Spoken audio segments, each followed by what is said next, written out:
남아프리카 공화국에서 발견된 코로나19의 새로운 변이 오미크론의 영향으로 세계 금융시장에 이어 국내 주식시장도 출렁이고 있습니다. 코스피는 개장과 함께 지난주보다 1% 넘게 떨어졌다가 지금은 낙폭을 조금씩 줄이는 모습입니다. 취재기자 연결해서 자세한 내용 알아보겠습니다. 강희경 기자. 네, 한국거래소입니다. 네, 현재 국내 주식시장 상황 어떻습니까? 네, 오늘 오전 9시 장이 열리면서 코스피 지수는 지난주 금요일보다 1% 넘게 하락했습니다. 초반 한때 2,800선을 넘어서기도 했는데요.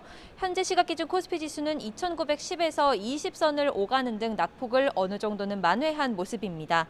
바이오주와 진단키트주는 강세를 보이지만 나머진 대체로 약세입니다.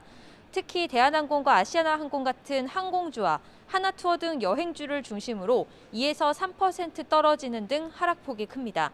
코로나19 새로운 변이인 오미크론의 등장으로 지난주 금요일 이미 하락 마감한 데 이어 오늘도 하락세를 이어가고 있는 겁니다.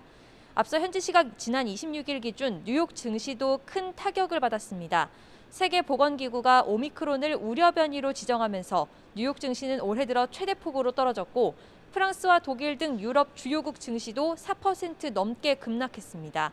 이렇게 증시가 영향을 받는 건 무엇보다 새 변이의 불확실성이 크기 때문입니다. 또 각국에서 입국 제한이나 봉쇄가 확산하고 공급망 병목 문제가 다시 커질 수 있게 되면서 투자 심리가 위축됐다는 분석이 나옵니다. 안전자산 선호 심리도 덩달아 높아져 원달러 환율도 조금 높아졌다가 현재는 안정을 찾은 모습입니다. 다만 변동성이 얼마나 이어질지는 조금 더 지켜봐야 한다는 의견이 많은데요. 기존 백신이 효과가 있느냐, 또 새 변이의 파괴력이 어느 정도 되느냐에 대한 정보가 나올수록 시장이 안정을 되찾아갈 것으로 보입니다. 또 지난해 코로나19 때 주가가 폭락해 기회를 잡은 투자자들의 심리, 미국의 긴축 속도가 늦어질 수 있다는 점 등도 낙폭을 줄이는 변수가 될 수 있습니다. 오미크론으로 국내 금융시장 불확실성과 불안감이 커지면서 정부도 곧바로 대응에 나섰습니다. 기재부는 오늘 오전 8시 반 금융시장 동향 점검을 위한 회의를 열었는데요.